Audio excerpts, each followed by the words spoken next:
এই রইল আমার 2 লাখ টাকার চাল।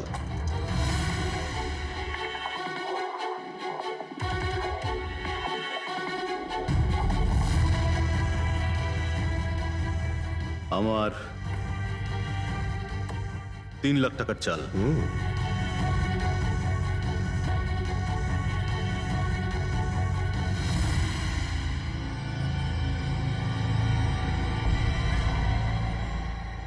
শো, মনে হচ্ছে আজকে আমার দিনটা খুব ভালো। আমাকে হারানো আজ তোমাদের পক্ষে সম্ভবই নয়। সম্ভব না, তাই না? হ্যাঁ, দাঁড়া দেখাচ্ছি।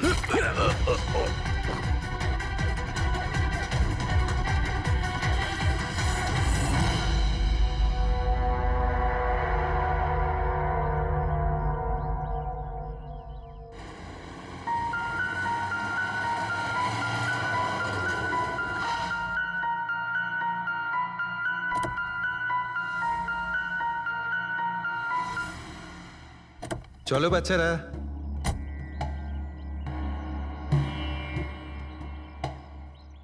ভীষণ ক্লান্ত লাগছে, এত লম্বা ড্রাইভ। হেমন্ত, তুমি তো জানো আমরা ভ্যাকেশনে এসেছি, তাহলে কিছুদিন তুমি বিশ্রাম করে নিও। ওকে বাবা, ঠিক আছে, দরজা তো খোলো, আমি লাগেজগুলো নিয়ে আসছি। হ্যাঁ। এসো।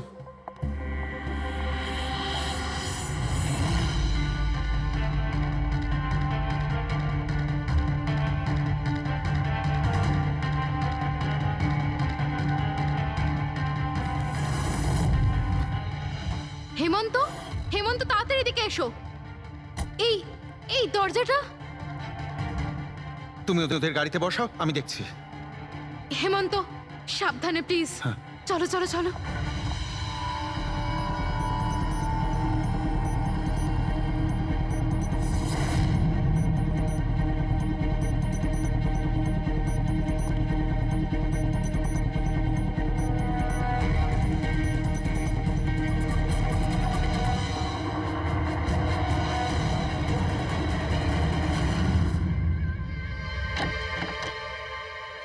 আচ্ছা, এখানে কোনো গার্ড নেই?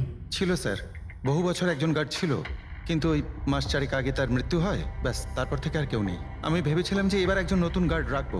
আমায় বিশ্বাস করুন, আমি একদম সত্যি বলছি, আমি এই ভদ্রলোককে চিনিও না। উনি এখানে কি করছিলেন, ওনার ছবি এখানে কেন টাঙানো, আমি কিচ্ছু বুঝতে পারছি না।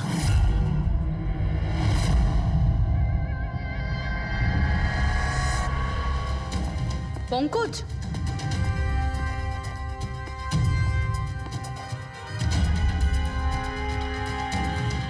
স্যার স্যার, জোর করে তো কেউ ভেতরে ঢোকেনি।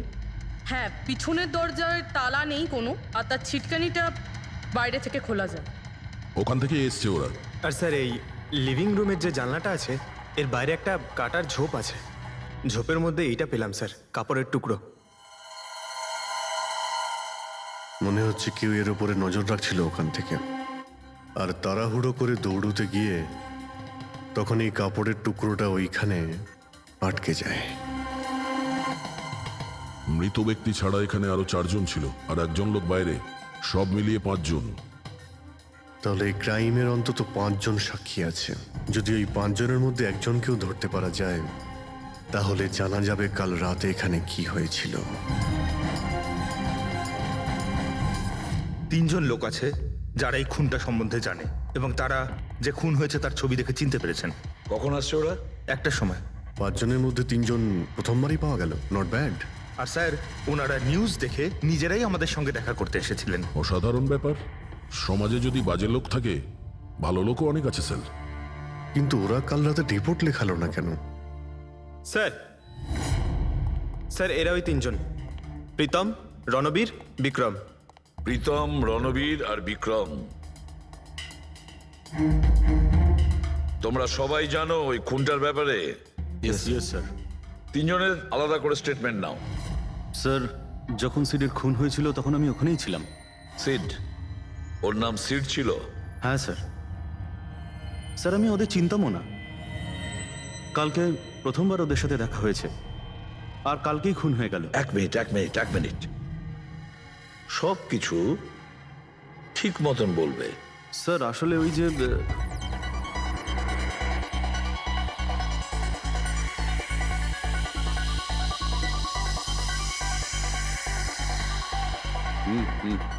Sure sir. কি হয়েছে স্যার? আপনি বোর হচ্ছেন? ক্লাবে ভাল লাগছে না আপনার? ক্লাব? তুমি এটাকে ক্লাব বলছো? মনে হচ্ছে ক্লাব তুমি দেখোইনি। স্যার, আপনি এখানে নতুন এসেছেন, এই শহরে প্রথমবার এসেছেন? হ্যাঁ, নিউ ইয়র্কে থাকি। একটা কাজের জন্য ইন্ডিয়াতে এসেছি। কাজ শেষ হয়ে গেছে আর শহরে বসে বোর হচ্ছি। আপনার বোর্ডন দূর করার একটা রাস্তা আছে আমার কাছে। রিয়েলি? কি? একটু এক্সপেন্সিভ। সেটা চিন্তা তোমায় করতে হবে না। কি রাস্তা আছে সেটা বলো। ভেবে দেখুন স্যার, লাখ টাকার ব্যাপার, আর রিস্কও আছে। জোকিং? রিস্ক নেওয়া আমার হবি, আর সেটা যদি হয় টাকার, সেটা আমার কাছে অনেক আছে। কাজটা বলো। সুপার দেন। তুমি কি ধরনের জোকিং এর কথা বলছো? এরকম কোনো ব্যাপার নেই স্যার, শুধু জুয়া খেলতে হবে। লাখ টাকার, জিতে গেলে মালামাল আর হেরে গেলে কঙ্কাল। আর এমনিতেও আপনার টাকার তো কোনো চাপ নেই। তাহলে চলুন আমার সাথে, কাম। যাচ্ছ কোথায়? এক ভদ্রলোকের বাড়ি। ভদ্রলোকের বাড়ি? কে ভাই? ওই যে দেখতে পাচ্ছেন, ব্ল্যাক জ্যাকেট, হোয়াইট শার্ট। তাহলে ওই বারটেন্ডার তোমাকে ওর বাড়িতে নিয়ে গিয়েছিল, তারপর তারপর কি হয়েছিল? না স্যার, ও সিডের বাড়ি নিয়ে যায়নি। ও সিডের সঙ্গে পরিচয় করায়, তারপর আমরা সিডের বাংলোতে যাই।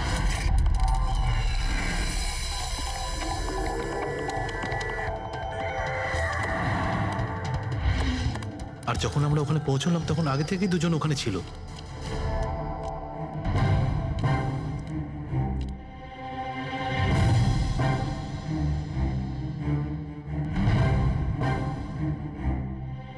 এই রইল আমার 2 লাখ টাকার চাল।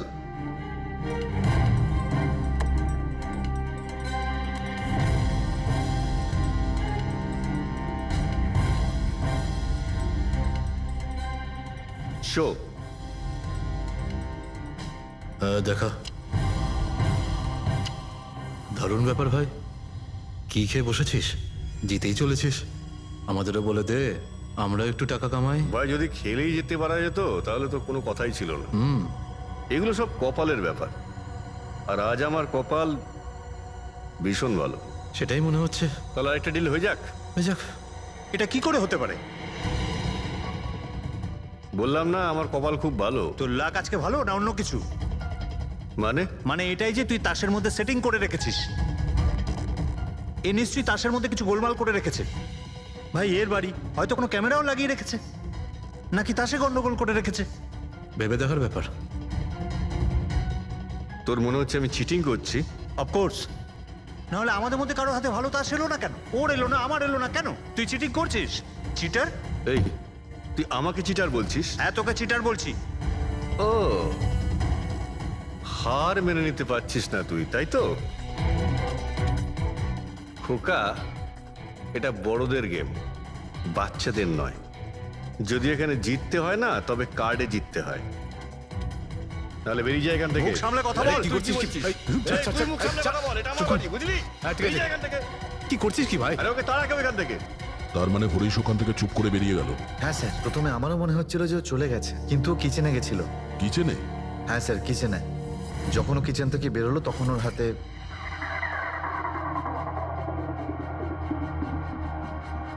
তুই আবার এসেছিস এখানে? তোকে বলেছি না এখানে আসবি না?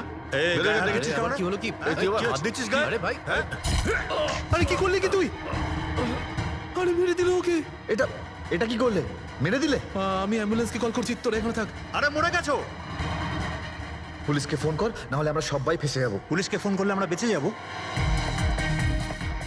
জুয়া খেলছিলাম আমরা, বেআইনি এই জুয়া খেলা। হ্যাঁ, জুয়া খেলেছি, কাউকে মারিনি তো এক আমরা। বেশি চালাকি করিস না।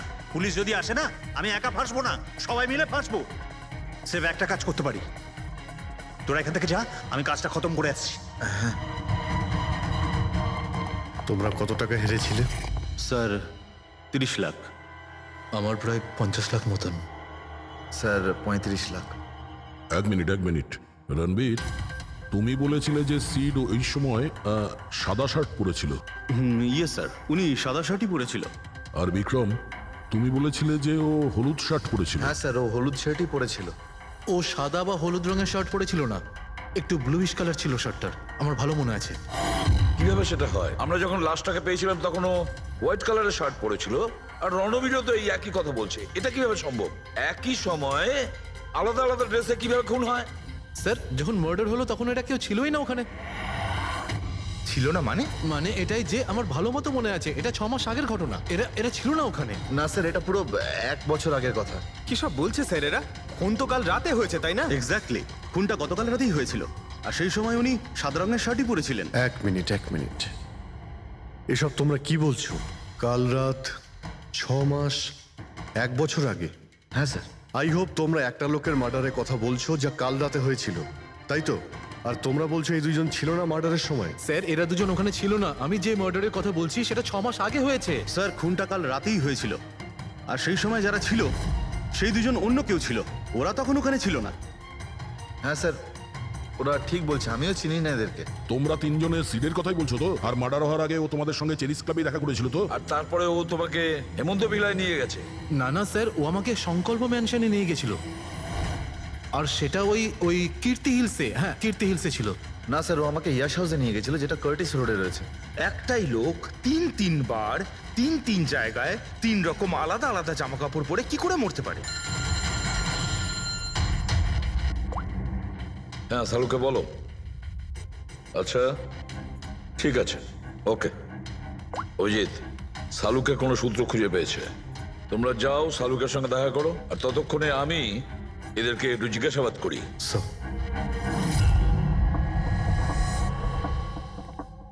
হ্যাঁ, এসো এসো ভাই এসো, দেখো আমি কি পেয়েছি। আরেকটা কথা বলতে হবে, এই কেসটা বড় অদ্ভুত। হ্যাঁ ডক্টর সালুকে, কেসটা তো খুবই অদ্ভুত। আর যেগুলো আমরা জানতে পেরেছি ওগুলো... আরে না ভাই, ওইটাও তো অদ্ভুত নয়, আমি যেটা তোমাদের বলতে যাচ্ছি সেটা অদ্ভুত। হ্যাঁ, কি হলো? তুমি এদিক ওদিক কি দেখছো? কিছু না। ঠিক তো? না, আমি আপনার কথাই শুনছি। কি বলছেন স্যার? ও আচ্ছা আচ্ছা, হ্যাঁ, তো আমি কি বলছি? ও হ্যাঁ, অদ্ভুত। দেখো, আমি এর রক্তের সঙ্গে সঙ্গে রক্তের মতো আর একটা জিনিস পেয়েছি। রক্তের মতো? স্যার, স্যার আপনার সন্দেহ একদম ঠিক ছিল, এটা ডাই ছিল। আরে সারিকা, তুমি এসে গেছো? মানে আমি বলতে চাইছি, কি বলছো তুমি? লাল ডাই? কি করে? আরে বাহ, কনসেন্ট্রেশন ফিরে পেয়েছো তুমি? আরে আমার কনসেন্ট্রেশন কোথায় গিয়েছিল? তোমরা সব সময় না আমার পিছনেই পড়ে থাকো। ও আচ্ছা আচ্ছা। আমি সিডের বডি থেকে এই প্লাস্টিক ব্যাগটা পেয়েছি।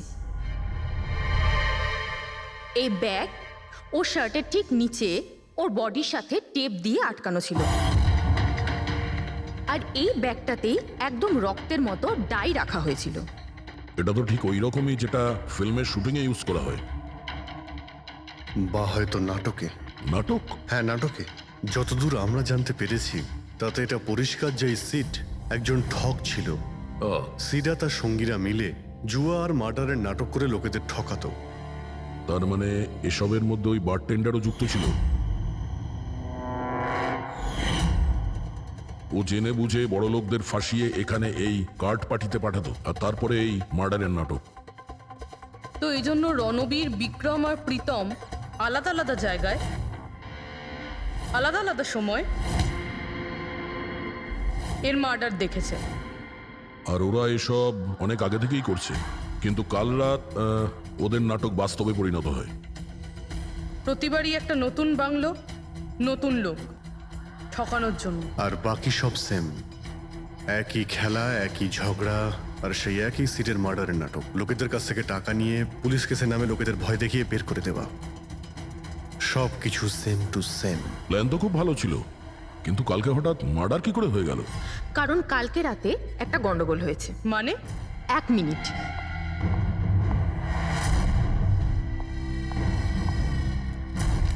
স্যার, আর এই হচ্ছে ছুরি। এই ছুরিটাও সেই রকমই নকল যেমনই রক্তটা।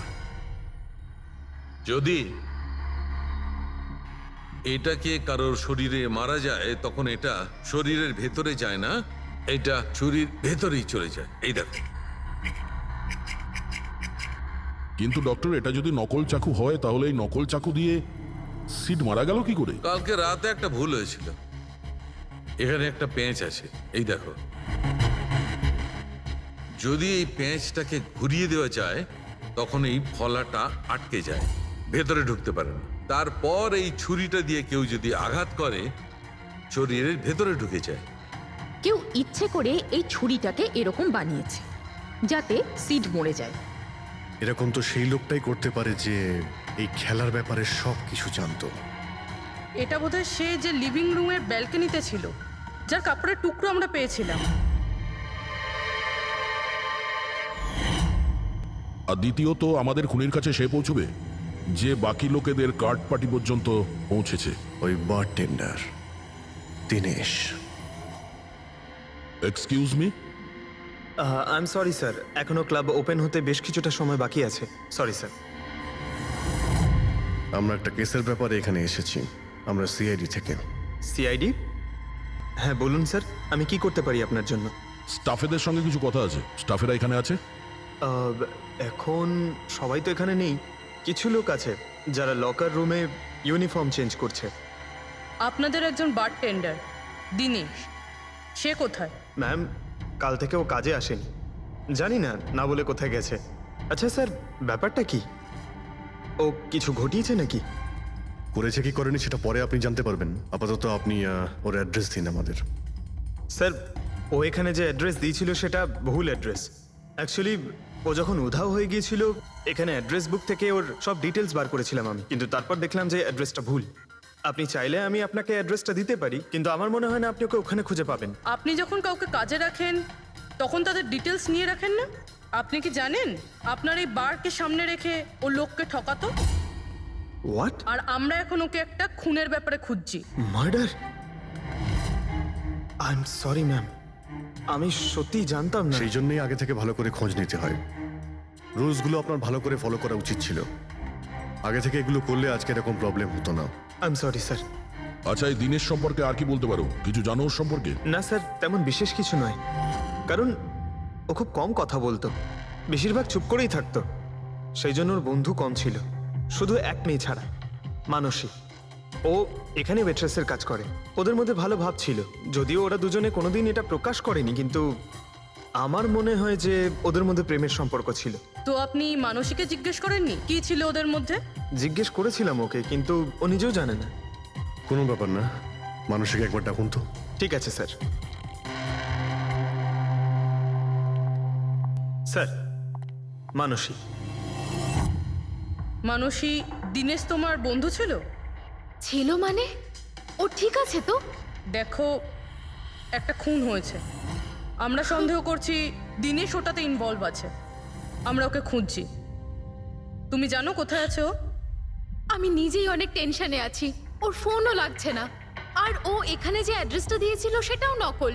আর আপনারা বলছেন যে ও কোনো মার্ডারের সাথে যুক্ত? আচ্ছা, আপনি তো ওকে খুব ভালো করেই জানতেন না? হ্যাঁ স্যার, আমরা একে অপরকে ভালোবাসতাম আর আমরা বিয়েও করতে চলেছিলাম।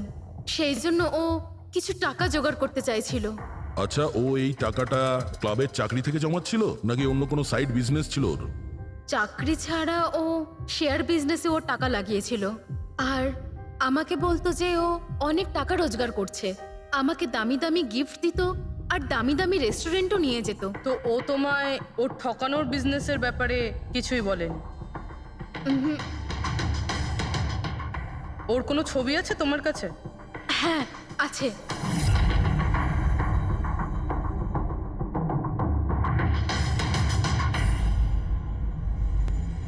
স্যার, এই দিনেশ তো নিরুদ্দেশ, কিন্তু ওর ছবি আমরা পেয়েছি। এটাকে আমরা সার্কুলেট করে দিচ্ছি। স্যার, এই দিনেশ তো নিরুদ্দেশ, কিন্তু ওর ছবি আমরা পেয়েছি। এটাকে আমরা সার্কুলেট করে দিচ্ছি। হ্যাঁ হ্যাঁ, করাও অভিজিৎ, করাও। তিনজনের স্কেচ তো করা হচ্ছে। একটা কথা তো পরিষ্কার যে চারজন সবাই একসঙ্গে কোনো গর্তে লুকিয়ে বসে আছে। হ্যাঁ স্যার। স্যার, এরা ঠক কিন্তু খুনি নয়। ভুল করে এদের হাতে খুন হয়ে গেছে। 100% এরা ভয় পেয়েই কোথাও লুকিয়ে রয়েছে। ব্যাস, এই ভয়টাকেই আমাদের কাজে লাগাতে হবে। এমন ভাবে ভয় দেখাতে হবে যে ওরা নিশ্চয়ই কোনো ভুল করে থাকবে আর আমরা খপ করে ধরে ফেলবো। স্যার, স্যার হ্যাঁ, স্কেচ তৈরি। ওকে। স্যার হ্যাঁ, এই 3 জনই জুয়ারি, আর যে ছুরি মেরেছে সে হলো হরিশ। একটা কাজ করো, এই 3টে স্কেচই আর ওই বারটেন্ডারের ছবি প্রতিটা police station, railway station, bus stand, লজে সব জায়গায় পাঠিয়ে দাও আর সমস্ত নিউজ চ্যানেলেও পাঠিয়ে দাও আর ওদেরকে জানিয়ে দাও যে 24 ঘন্টা যেন এদের ছবি দেখানো হয়, প্রত্যেকটা বাড়িতে এদের ফটো দেখাতে হবে। তারপরে দেখবো কতদিন লুকিয়ে থাকে আমাদের হাত থেকে। এই 4টে ফটো খুব ভালো করে দেখুন। এই 4 জন এই হত্যাকাণ্ডে জড়িত। এদের ব্যাপারে কোনো রকম সূত্র বা কোনো রকম খবর পেলে সিআইডি কে এই নাম্বারে খুব তাড়াতাড়ি যোগাযোগ করবেন। এরা খুবই ভয়ানক। এরা সবাই ইন্ডাস্ট্রিয়ালিস্ট হেমন্ত কুমারের ফার্ম হাউসে নিজেরই এক বন্ধুকে খুন করে পালিয়ে গেছে। পুলিশরা অনেকক্ষণ ইনভেস্টিগেশন করার পরেও সেখান থেকে কোনো কিছুই খুঁজে পাওয়া যায়নি। সিআইডি এদের সবাইকে খুঁজছে। এই হলো এদের ফটো।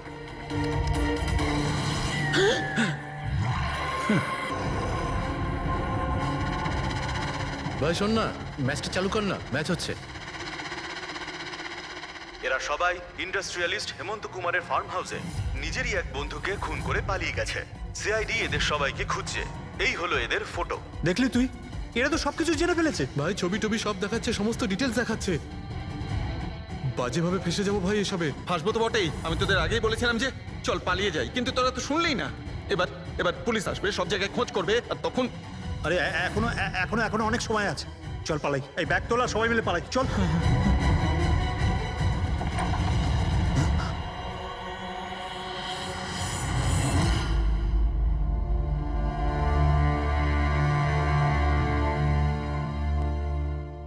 স্যার, সিট তো আমার খুব ভালো বন্ধু ছিল, আমার পার্টনার ছিল, সবকিছু ঠিকঠাক চলছিল। এতদিন ধরে কোনো গোলমাল হয়নি। ওই রাতে কি যে হলো, আমি তো অন্যান্য বারের মতোই নকল ছুরিই মেরেছিলাম, কিন্তু মানে মানে জানি না কিভাবে কিভাবে মরলো, আমি জানি না।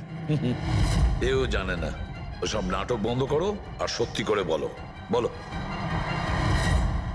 স্যার, আমরা ধনী আর এনআরআই লোকদের বোকা বানিয়ে ঠকাতাম, আর দিনেশ ওই জেডিস ক্লাব থেকে এই ধরনের বোকাদের সিডের কাছে আনতো।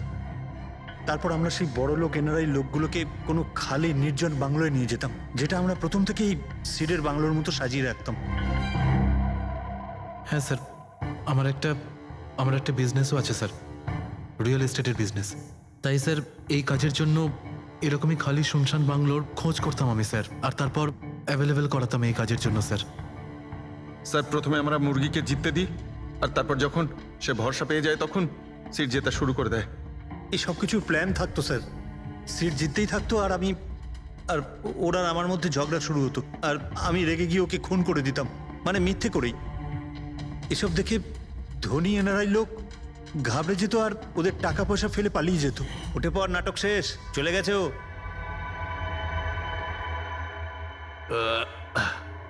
ঠিক গেছে তো রে? হ্যাঁ গেছে। উফ, আরে লেগে যাবে পাগল। তারপর আমরা ওই টাকাগুলো নিজেদের মধ্যে ভাগ করে নিতাম। ওই রাতেও সব এরকমই হয়েছিল। আমি ওকে ছুরি মেরেছিলাম, আর তারপর পুলিশকে। তুমি বলছো যে তোমরা ওখানে টাকা ফেলে পালিয়ে গিয়েছিলে? হ্যাঁ স্যার, পুরো 90 লাখ টাকা ছিল স্যার। আমরা সব ফেলে পালিয়েছিলাম। কিন্তু আমরা তো ওখানে কোনো টাকা পাইনি।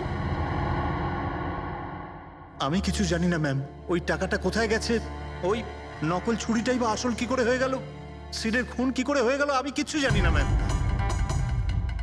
কেউ তোমাদের জালে তোমাদেরই ফাঁসিয়ে দিয়েছে, বুঝেছো? দেখো, এমন কেউ আছে যে তোমাদের এই খেলার ব্যাপারে সব কিছুই জানতো। ওই ছুরিটা নিয়ে কোনো গন্ডগোল করেছিল আর তাতেই সিট মারা যায়। আর ওই দিনেশ, ও কোথায়? সিড মারা যাওয়ার পর আমি দিনেশকে ফোন করেছিলাম। আমার কথা শুনে ও খুব ঘাবড়ে গেছিল, বললো কি যে ওই শহর ছেড়ে চলে যাবে। দিনেশ তো তখন থেকেই উধাও। তাহলে কি পুরো প্ল্যানটা আবার দিনেশ করেনি তো? ওখানে রণবীরকে পাঠায় আর হরিশের ছুরিটাই চেঞ্জ করে দেয়, আর তারপরে দিনেশ ব্যালকনিতে লুকিয়ে পড়ে। আর ওখান থেকে দিনেশ ফটো তুলেছে স্যার, আর হরিশকে পাঠিয়েছে। আর তারপর বলেছে যে পুলিশ আসছে, তাই এরা সব ভয় পালিয়ে গেছে। 90 লক্ষ টাকা ছেড়ে পালিয়ে গেছে। তার মানে দিনেশ আমাদের সাথে বেইমানি করেছে? বাহ, সবাইকে ঠকায় যে লোক, যখন তাদের সাথে এরকম হলো খারাপ লাগছে?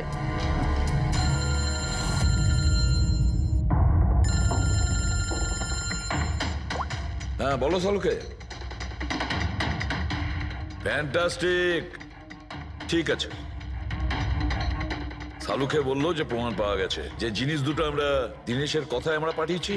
ওর ইউনিফর্ম আর জিম ব্যাগ। হ্যাঁ দা, যে কাপড়ের টুকরো আমরা ব্যালকনি থেকে পাই, ওই টুকরোর সঙ্গে এই দিনেশের ইউনিফর্মের কাপড় ম্যাচ করছে। স্যার, তার মানে খুনি দিনেশ?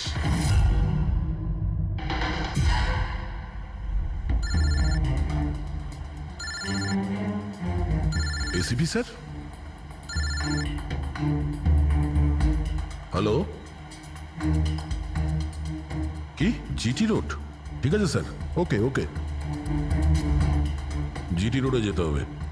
দিনেশকে জিটি রোডের বাজারে দেখা গেছে।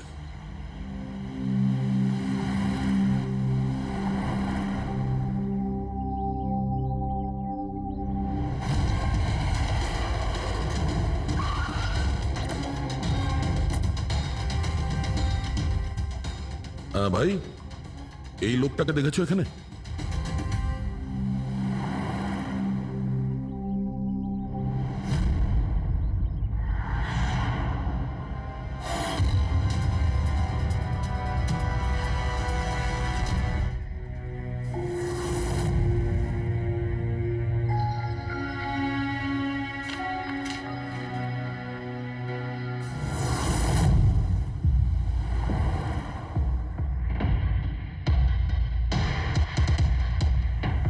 আচ্ছা, এই যে দাদা, একে দেখেছেন? হ্যাঁ দেখেছি তো। কোথায়? ওই তো ওখানে দাঁড়িয়ে রয়েছে। আগে? হ্যাঁ আগে। থ্যাঙ্কস থ্যাঙ্কস, চলো। মা, বাবা, আমায় ক্ষমা করে দিও। আমি তোমাকে অনেক কষ্ট দিয়েছি, তোমাদের মান সম্মান ডুবিয়ে দিয়েছি। কিন্তু একটা সত্যি কথা, আমি খুনি নই, আমি কাউকে খুন করিনি। আমি শুধু একটু টাকা ইনকাম করতে চেয়েছিলাম, কিন্তু আমি জানতাম আজ নয়তো কাল পুলিশ আমাকে ধরেই নেবে। এটা হওয়ারই ছিল। ক্ষমা করে দাও, এই বদনাম নিয়ে বেঁচে থাকার থেকে মরে যাওয়া ভালো। স্যার, আমরা সিসিটিভি ফুটেজ চেক করে দেখেছি। ওকে দেখে ওখানে ডিপ্রেসড মনে হচ্ছিল। স্যার, মনে তো হচ্ছে না কেউ ওকে ফোর্স করেছিল, ও নিজের ইচ্ছেতেই মারা গিয়েছে। সুইসাইড নোট পড়ে তো মনে হচ্ছে স্যার ও এই কাজের ব্যাপারে খুব লজ্জিত ছিল। ও এ ব্যাপারে জড়িত তো ছিল, কিন্তু সিটকেও মারেনি। স্যার, দিনেশ নয় তো আর কে হতে পারে? এদের এইসব খেলার ব্যাপারে আর তো কেউ জানতোই না। এরকম ব্যাপার নয় তো যে এরা যাদেরকে ঠকিয়েছিল ওদের মধ্যে কেউ এদের থেকে প্রতিশোধ নিচ্ছে? হতে পারে। একটা কাজ করি, আমরা বোর্ডের ওপর পুরো সাসপেক্টদের নাম লিখি, ওদের ফটোগুলো ওই সাসপেক্ট মানে ওই এনআরআই যাকে হরিশ আর তার দুই বন্ধু মিলে ঠকিয়েছে,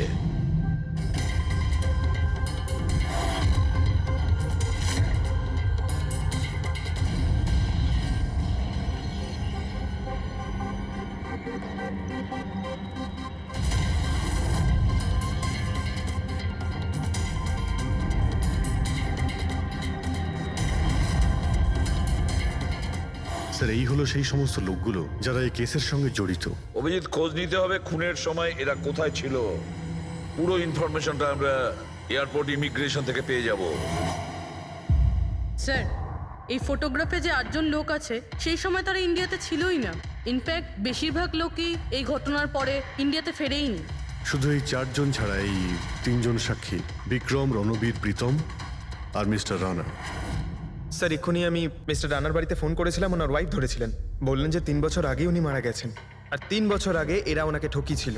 উনি এই গিল্ট ফিলেই ভুগতেন যে ওনার সামনে কেউ খুন হয়ে গেছিল আর উনি কিচ্ছু করতে পারেননি, যার জন্য উনি নেশার কবলে পড়েন। আর তাহলে বাকি থাকলো 3 জন সাসপেক্ট, প্রীতম, রণবীর আর বিক্রম। প্রীতম আর বিক্রম এরা তো দেশের মধ্যেই ছিল, কিন্তু এই শহরে ছিল না। এবার এই রণবীরই শুধু বাকি থাকলো। রণবীর তো নিজেই ওখানে ছিল, ওই ফটোতেও ছবি আছে। হ্যাঁ স্যার, ও একই সাথে ব্যালকনি আর হল তাতে থাকতে পারে না। এটা অন্য কেউই হবে। তাহলে কে হতে পারে এই খুনি? পঙ্কজ, মিস্টার রানা 3 বছর আগে মারা গেছেন, ওনার পুরো ডিটেলসটা আমার চাই। স্যার,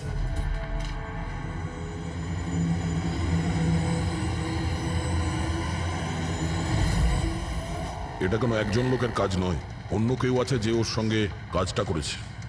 আমার তো মনে হচ্ছে যে খুনি আমাদের চোখের সামনেই আছে, শুধু আমরাই ওকে দেখতে পাচ্ছি না। ইয়েস, খুনি তো আমাদের সামনেই ঘুরছে। কি কথা বলেছো ফ্রেডি, সুপার। আমি স্যার? হ্যাঁ তুমি। খুনি সত্যিই আমাদের চোখের সামনে ঘুরছে, কিন্তু আমরা ওকে দেখতে পাচ্ছি না। কিন্তু এখন আমি বুঝতে পেরে গেছি। হোটেলে যাই। হোটেল? হ্যাঁ হোটেল। থিওরি হিসেবে ওর হোটেলেই থাকার কথা। একবার যদি জানতে পারি যে খুনি ওই, তাহলে ওর সঙ্গী আর জুয়োর টাকা সব পেয়ে যাবো। তাহলে চলুন স্যার, তাড়াতাড়ি যাওয়া যাক আর ওকে ধরে ফেলি গিয়ে। ধরবে না ওকে, ওর ওপর নজর রাখতে হবে। আর হ্যাঁ, যদি বেশি চালাকি করে তাহলে ছাড়বো না ওকে।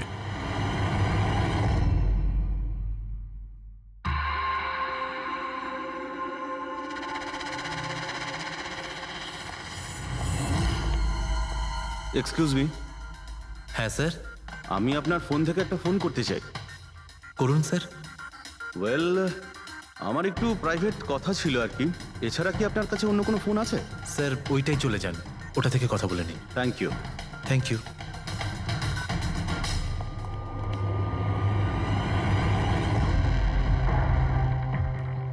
শোনো ভাই। হ্যাঁ স্যার। আমরা সিআইডি থেকে আসছি, আমরা এই লোকটাকে ফলো করছি। এই লোকটা যে কথা বলছে ওটা আমাদের শুনতে হবে যে কি কথা বলছে। স্যার ওই ফোনটা এই ফোনটার সাথে কানেক্টেড। আমার মনে হচ্ছে সিআইডি কিছুই জানতে পারেনি। প্ল্যানটা সাকসেসফুল। আমাদের প্ল্যানটা খারাপ করার শুধু একটাই লোক ছিল, আর সে ছিল দিনেশ। আরও সেটার উপযুক্ত শাস্তি পেয়ে গেছে। So there is nothing to worry about. You don't worry. আমি যদি কিছু জানতে পারি তোমাকে জানাবো। I love you two.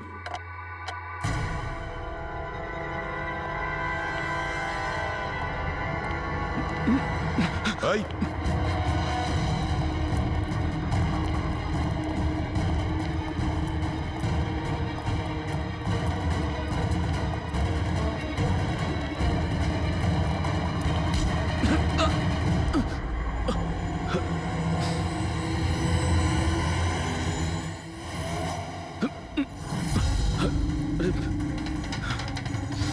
আমি আপনাদেরকে কিচ্ছু বলতে পারবো না।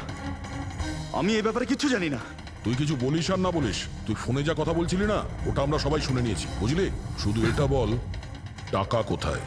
হ্যাঁ দেখো, মুখ বন্ধ করে কেন নিজের জীবনের সর্বনাশ ডেকে আনছো? তোমার মঙ্গল এতেই, চুপচাপ যা জানো সব বলে দাও। টাকাটা ওর কাছে রয়েছে।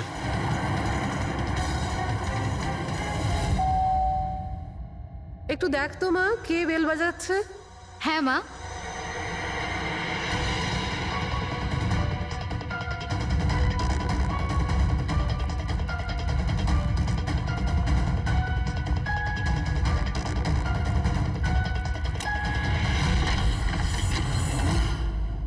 হাই, চিনতে পেরেছো? স্যার, মানসী। অ্যাকচুয়ালি আমরা আপনার বাড়ির তল্লাশি নিতে চাই। Search warrant. কি ব্যাপার? আপনারা কারা? সিআইডি। আমাদের কাছে আপনার বাড়ির তল্লাশির অর্ডার আছে। কিন্তু আমরা কি করেছি? আপনারা এখানে কেন এসেছেন? খুব তাড়াতাড়ি জানতে পারবে। চেক করো।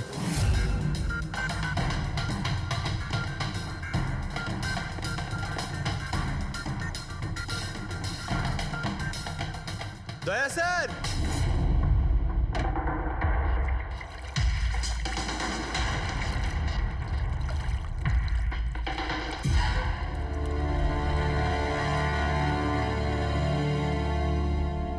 চলো।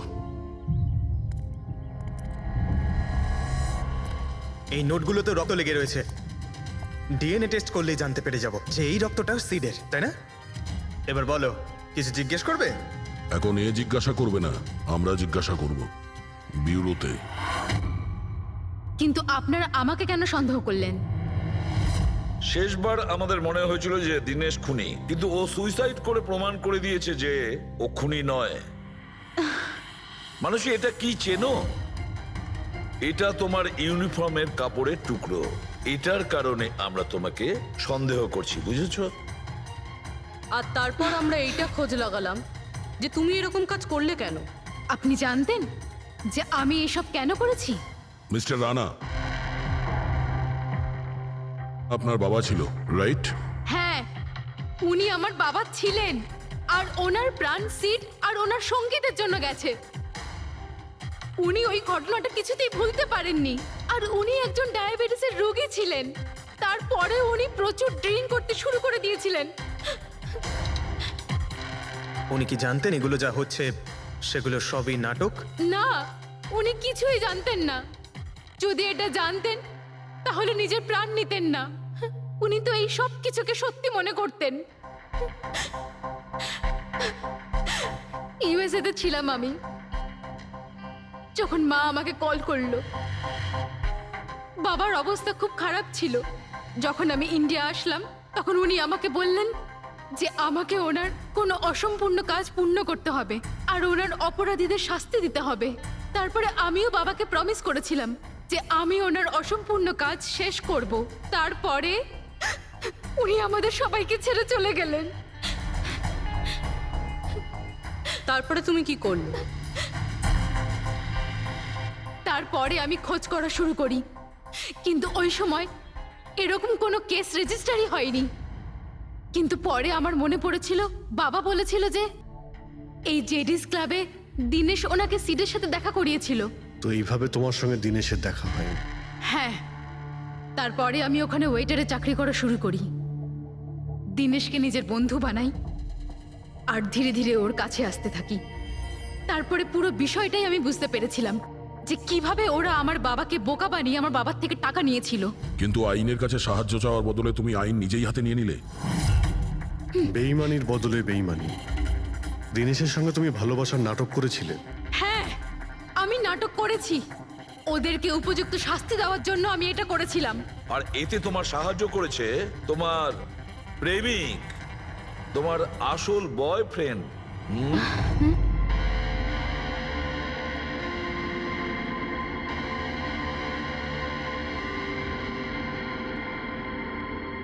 হ্যাঁ, আমরা দুজনে মিলে প্ল্যান করেছিলাম। রণবীর ওই রাতে জেনে বুঝে বোকা হয়েছিল। আর ওই ছুরিটাকে খারাপ করেছিল। যদি এই পেঁচটাকে ঘুরিয়ে দেওয়া যায় তখন এই ফলাটা আটকে যায়। ওই ছুরিটাকে আমি খারাপ করেছিলাম, আর ব্যালকনি থেকে লুকিয়ে ফটো আমিই নিয়েছিলাম। তারপরে আমি ওই ফটো হরিশকে পাঠিয়েছিলাম, আর ওদেরকে ওখান থেকে তাড়িয়ে দিলাম, আর আমি টাকাগুলো নিয়ে ওখান থেকে বেরিয়ে পড়লাম। আমি আমার বাবাকে দেওয়া প্রমিস পূরণ করেছি। ওই টাকাটা আমার বাবার ছিল, আমি ওনার প্রতি ন্যায় করেছি। ভুল। ওই ন্যায় বিচার করা তোমার কাজ নয়, সেটা করবে আদালত। তুমি আইন নিজের হাতে নিয়েছিলে আর একটা খুব মস্ত বড় অপরাধ করেছো। আইন তোমাকে কঠোর থেকে কঠোরতম শাস্তি দেবে, তোমাদের দুজনকে কঠোর শাস্তি দেবে।